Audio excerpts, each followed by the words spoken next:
The Wedding Dress Revenge. A Consequences and Co-Story. Chapter 1. The Discovery. Picture this. You walk into your best friend's apartment using the spare key she gave you, arms full of wedding planning binders, excitement bubbling in your chest about finalizing details for her big day in just 3 weeks. You're calling her name, wondering why she's not answering her phone, when you hear something that makes your blood freeze. Moaning, coming from her bedroom. Now, normally you'd turn around and leave immediately, but something about the male voice you hear makes you stop dead in your tracks. Because that voice is supposed to be saying, "I do" to you in 3 weeks. That's right. The moaning you're hearing is coming from your fiancé, in your best friend's bed. I'm Sarah, and this is the story of how I discovered the ultimate betrayal, and how I made sure both of them got exactly what they deserved. Chapter 2. The Perfect Storm. Let me paint you a picture of how perfect my life looked just 30 minutes before it imploded. I was 28, a successful marketing director at a Fortune 500 company. My fiancé, Marcus, was a 32-year-old investment banker, tall, handsome, ambitious. We'd been together for 4 years, engaged for 8 months. The kind of couple that made other people sick with envy. My best friend Jessica had been my maid of honor, my college roommate, my sister from another mother for 7 years. She was a freelance photographer who'd been documenting our entire relationship. She had access to everything, our apartment, our plans, our most intimate moments. The wedding was set for June 15th at the Grandview Manor, a $50,000 affair that my parents had generously funded. 200 guests, designer dress, honeymoon in Santorini already booked. But here's what I didn't know.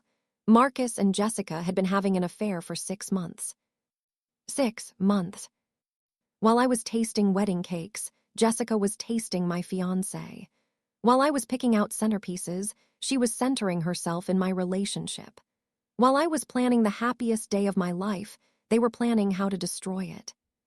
Chapter 3. The moment everything changed. Standing in that hallway, listening to the two people I trusted most in the world betraying me in the most intimate way possible, I had a choice. I could burst in there screaming, throw things, have the dramatic confrontation that would end with me as the crazy ex-fiancé and them as the tragic lovers who couldn't help themselves. Or I could be smart about this. I chose smart. I pulled out my phone and started recording. Not the bedroom, I'm not a monster, but I recorded everything else. Marcus's car in Jessica's driveway at 2 p.m. on a Tuesday when he was supposed to be in client meetings. His jacket thrown carelessly on her couch, the same jacket I'd bought him for his birthday. The wine glasses on her coffee table. His overnight bag by the door. Then I did something that would change everything. I opened Jessica's laptop.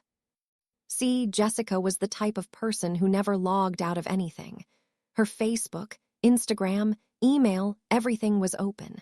And what I found there was worse than just a physical affair. I found months of messages, planning, scheming, not just about sleeping together, but about me. "She's so naive," Marcus had written. "Sometimes I feel bad about how trusting she is." "Don't," Jessica had replied. "She's had everything handed to her. Maybe it's time she learned what the real world is like." They weren't just having an affair. They were enjoying destroying me.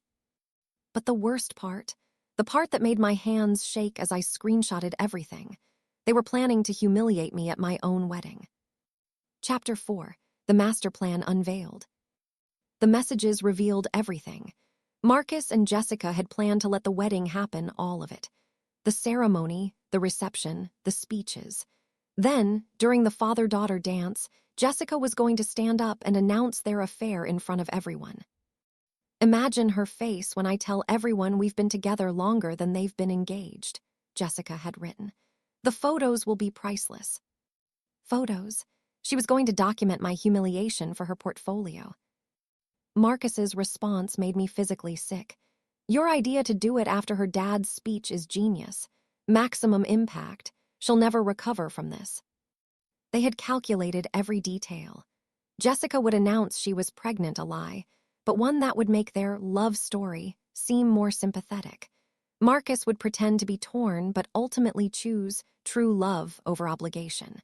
They'd position themselves as the victims of an unfortunate situation, while I'd be left as the bitter woman who couldn't let them be happy. But here's what they didn't count on. I'm not just naive, I'm strategic.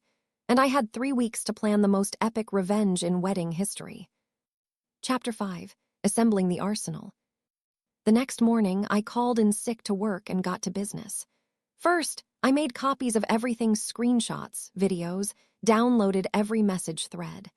I stored them in multiple places, created a private Instagram account, and started building my case. Then I did something crucial. I acted completely normal. I texted Jessica about final dress fittings. I kissed Marcus goodbye like nothing had happened. I confirmed vendors, finalized seating charts, and smiled at everyone who told me how lucky I was. But behind the scenes, I was building the most elaborate revenge plot you could imagine. Step 1, I hired a private investigator. Not to catch them, I already had evidence, but to find out everything about their relationship, their finances, their secrets. What I discovered was a goldmine.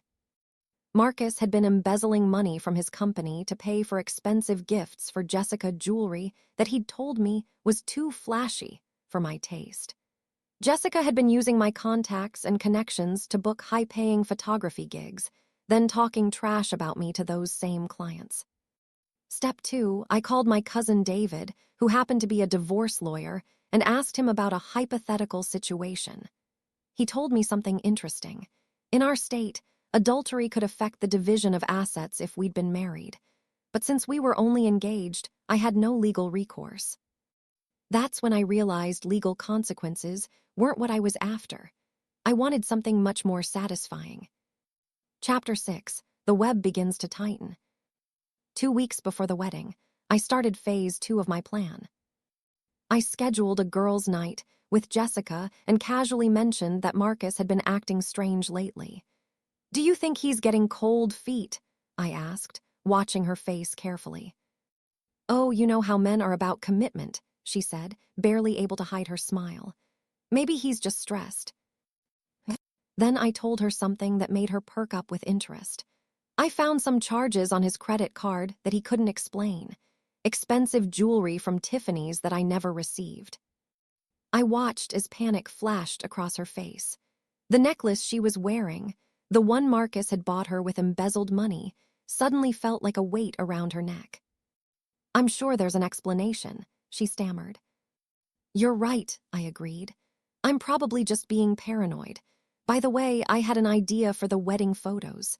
What if we set up a camera to record the entire ceremony from the back? You know, for a time-lapse video." She agreed immediately, not realizing she'd just consented to filming her own humiliation. Chapter 7. The Closer We Get. 1 week before the wedding, Marcus started acting nervous. Really nervous. He'd been expecting me to discover the affair by now. Their plan depended on me being blindsided at the wedding, not having time to process or plan. But I was acting like the perfect, oblivious bride. "I can't wait to marry you," I told him over dinner, watching as guilt flickered across his face. "You're going to be stuck with me forever." "Sarah," he started, and I could see him wavering. For a moment, I thought he might actually confess. "What is it, babe?" "Nothing, just, I love you." Liar. That night, Jessica called me in tears. "Sarah, I need to tell you something." My heart raced. Was she actually going to come clean? "I'm scared I'm going to mess up your wedding photos. What if I'm not good enough? What if I ruin your special day?" The irony was incredible. She was worried about ruining my day with bad photography when she was planning to ruin my life with public humiliation. "Jess, you're the most talented photographer I know. You could never ruin anything for me." If only she knew what was coming. Chapter 8. The Final Countdown. 3 days before the wedding, I put the final pieces of my plan into motion. I created a private website with a very simple URL, Truth About Sarah's Wedding.com. I uploaded every screenshot, every photo, every piece of evidence I'd gathered. But I set it to go live at exactly 3 p.m. on my wedding day, right when Jessica planned to make her announcement. Then I made some phone calls. First, to Marcus's office. "Hi, this is Sarah Chen, Marcus Williams' fiancée. I need to speak with you about some irregularities in his expense reports.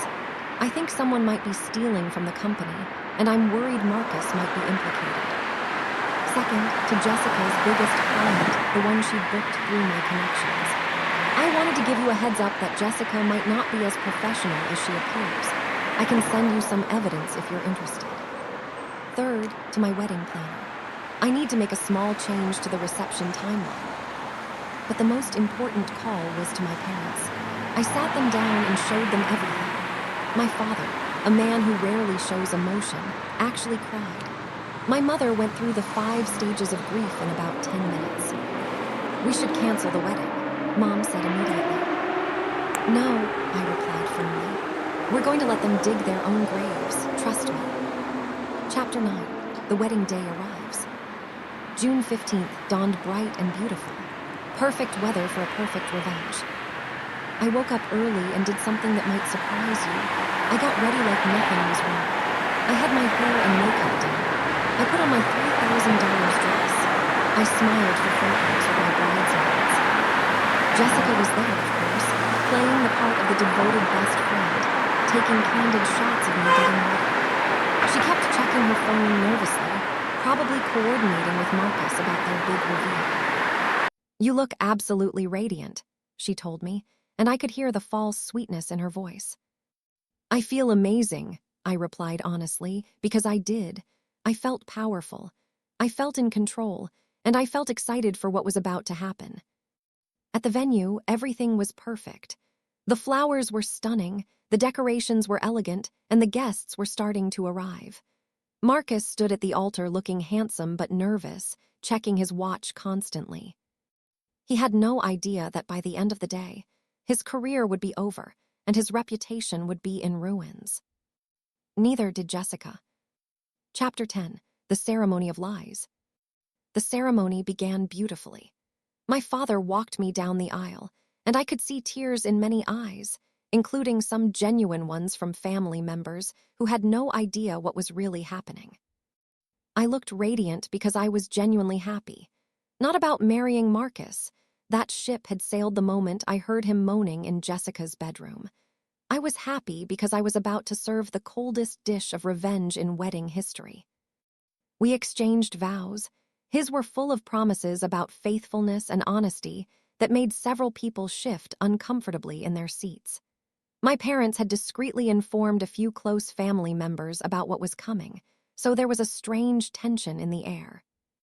"Do you, Marcus Williams, take Sarah to be your wife, to have and to hold in sickness and in health, forsaking all others?"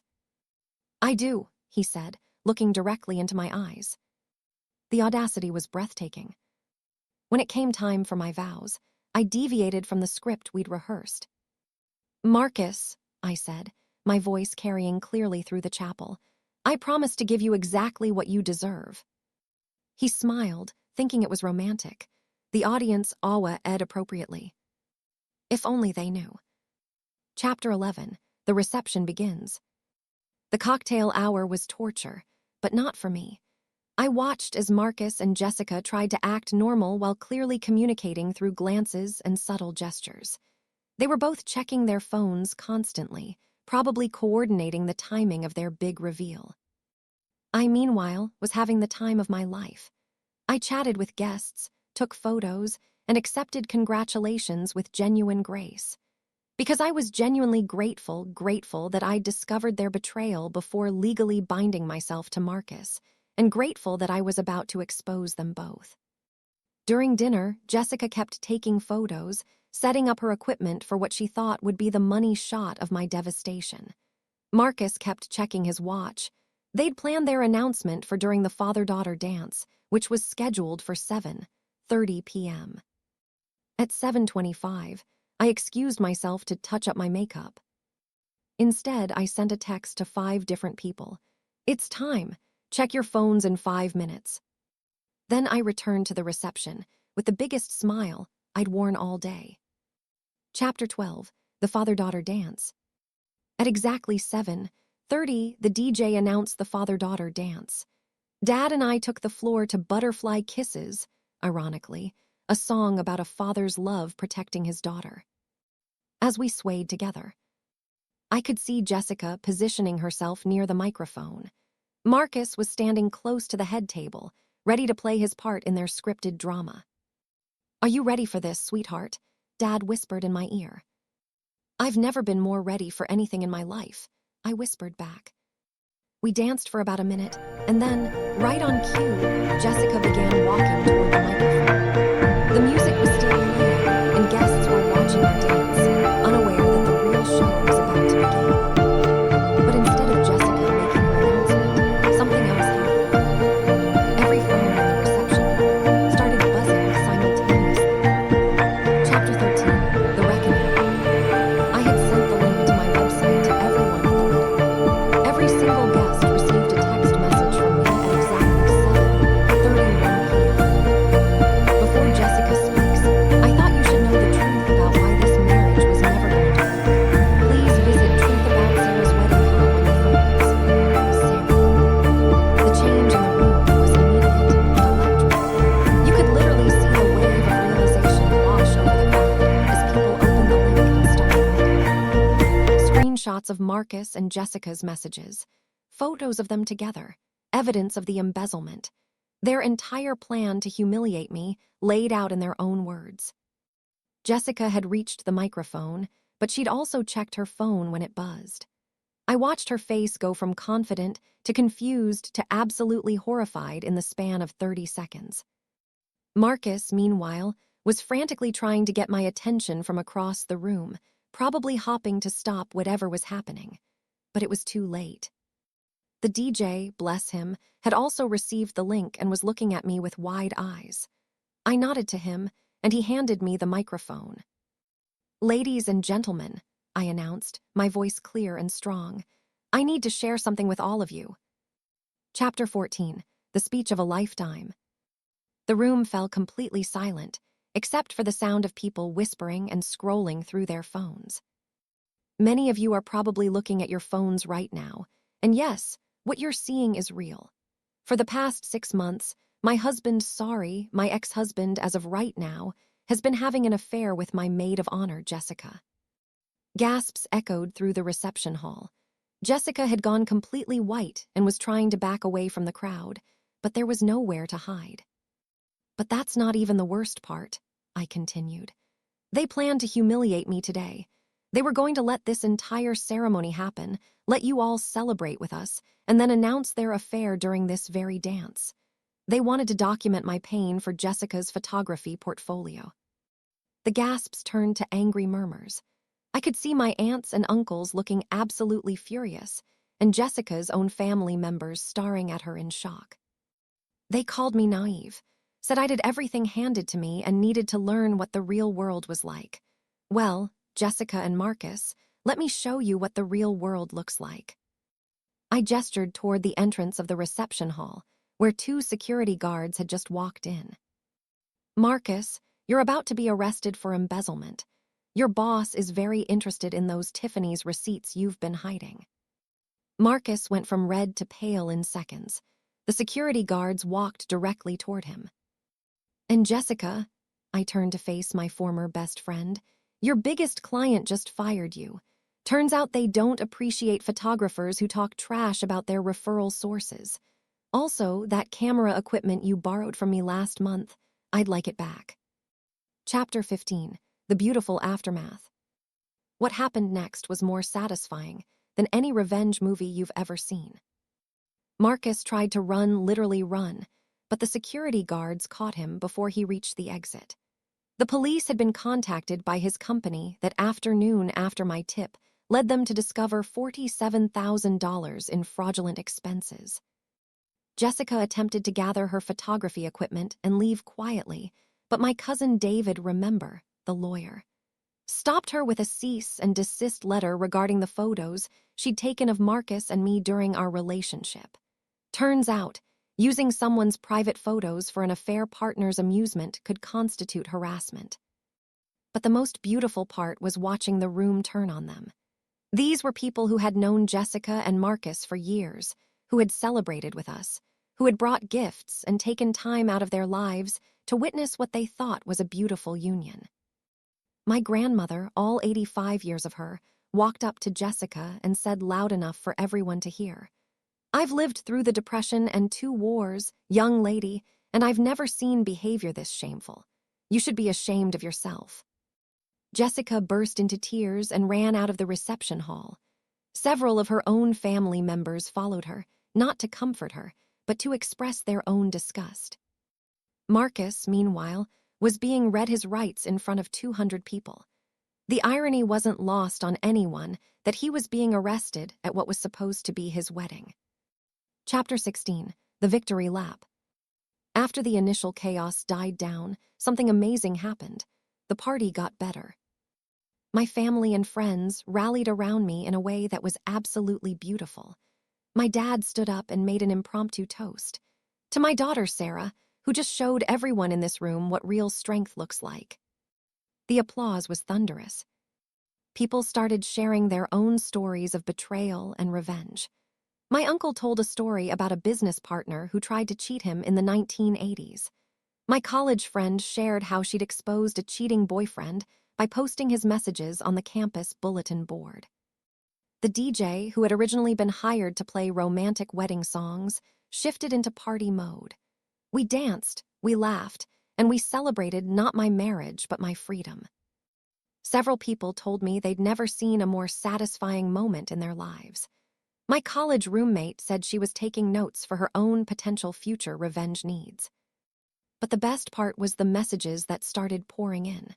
Remember, I'd posted everything online, and word was spreading beyond just the wedding guests. Chapter 17, The Ripple Effect.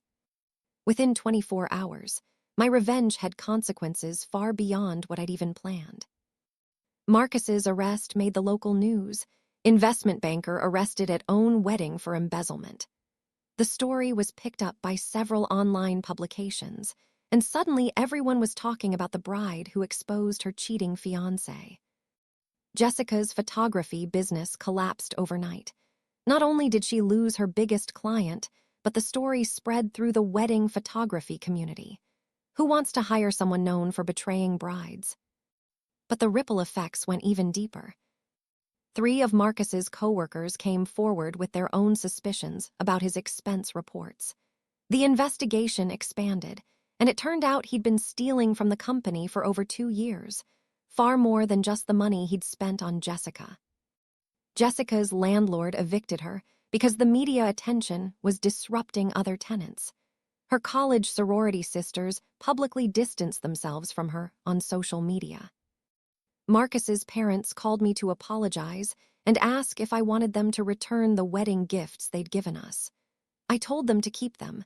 I didn't want anything that would remind me of their son. Most satisfyingly, several of Jessica's friends reached out to tell me they'd always suspected something was off about her stories regarding her success. Turns out, she'd been taking credit for work done by other photographers and lying about her experience level. The truth has a way of surfacing once people start looking. Chapter 18, The Legal Consequences. 2 months after the wedding that never was, Marcus was sentenced to 3 years in prison for embezzlement and fraud. The amount he'd stolen was actually closer to $75,000, much more than anyone had initially realized. His lawyer tried to argue that the stress of wedding planning had driven him to make poor decisions, but the evidence showed a pattern of theft that started long before we got engaged. Jessica faced her own legal issues when it came out that she'd been using my business connections to book clients under false pretenses, essentially fraud. She ended up having to pay back several clients for services she couldn't deliver after her reputation collapsed. But beyond the legal consequences, both of them faced something much worse: social exile. Marcus's friends abandoned him completely. Jessica's family refused to speak to her after learning the full extent of her betrayal. The photography community blacklisted her entirely. They had calculated that their actions would destroy me, but they never considered how their betrayal would be received by everyone else in their lives. The most ironic part, Jessica had to move back in with her parents in a different state and take a job at a retail store. Marcus, after serving his time, would have a felony record that would make working in finance impossible. They destroyed their own lives, trying to destroy mine. Chapter 19, The Sweet Victory. 6 months later, I was thriving in ways I never could have imagined while trapped in that toxic relationship. My career took off after my story went viral. Several companies reached out offering me consulting work on crisis management and strategic communication. Turns out, the way I handled my revenge demonstrated exactly the kind of strategic thinking they wanted on their teams. I started a blog called Strategic Revenge, where I helped other people plan their own responses to betrayal. Within 3 months, it had 50,000 subscribers. Most importantly, I felt free. I realized that Marcus and I had never been truly compatible. I'd been in love with the idea of him, not the reality. Without him, I discovered parts of myself I'd forgotten existed. I took up rock climbing, learned to speak Italian, and traveled to 6 countries. I bought a house, not the one Marcus and I had been looking at together, but a beautiful craftsman cottage that was entirely my style. The $50,000 my parents had spent on the wedding. They insisted I use it for a freedom fund to pursue whatever made me happy. I also received an unexpected gift: dozens of messages from other women who had seen my story and been inspired to investigate their own relationships. 3 of them discovered their own cheating partners and left before making bigger commitments. My revenge had accidentally become a public service. Chapter 20, the final chapter. 2 years after the wedding that exposed everything, I'm writing this story as I sit in my beautiful home office, looking out at the garden I planted myself. Last month, I received 2 interesting pieces of mail. The first was a letter from Marcus, forwarded through my lawyer. He was getting out of prison early for good behavior and wanted to explain his side of the story and ask for forgiveness. I threw it away without reading past the first paragraph. Some stories don't deserve an ending, they just deserve to end. The second was a wedding invitation. From my cousin David, the lawyer who had helped me navigate the aftermath of my revenge. He'd met his fiancée through me. She was one of the crisis management consultants who had reached out after my story went viral. Their wedding was beautiful, simple, and honest. As I watched them exchange vows, I felt nothing but joy for their happiness and gratitude for my own journey. During the reception, David's new wife came up to me and said something I'll never forget. "You know, your revenge story isn't really about revenge at all. It's about refusing to let other people's betrayal define your worth." She was right. The real victory wasn't in Marcus's arrest or Jessica's exile. It was in discovering that I was strong enough to protect myself, smart enough to outmaneuver people who underestimated me, and worthy of so much more than what they had tried to give me. Epilogue, the lesson. If there's one thing I want everyone who hears this story to understand, it's this: revenge isn't about destroying other people. It's about refusing to let their actions destroy you. Marcus and Jessica thought they were so clever, planning to humiliate me in front of everyone I cared about. They saw me as weak, naive, someone who would crumble under the weight of their betrayal. Instead, I showed them, and myself, that I was stronger than they ever imagined. The consequences they faced weren't really my revenge. They were the natural result of their own choices. I just made sure those choices were visible to everyone who mattered.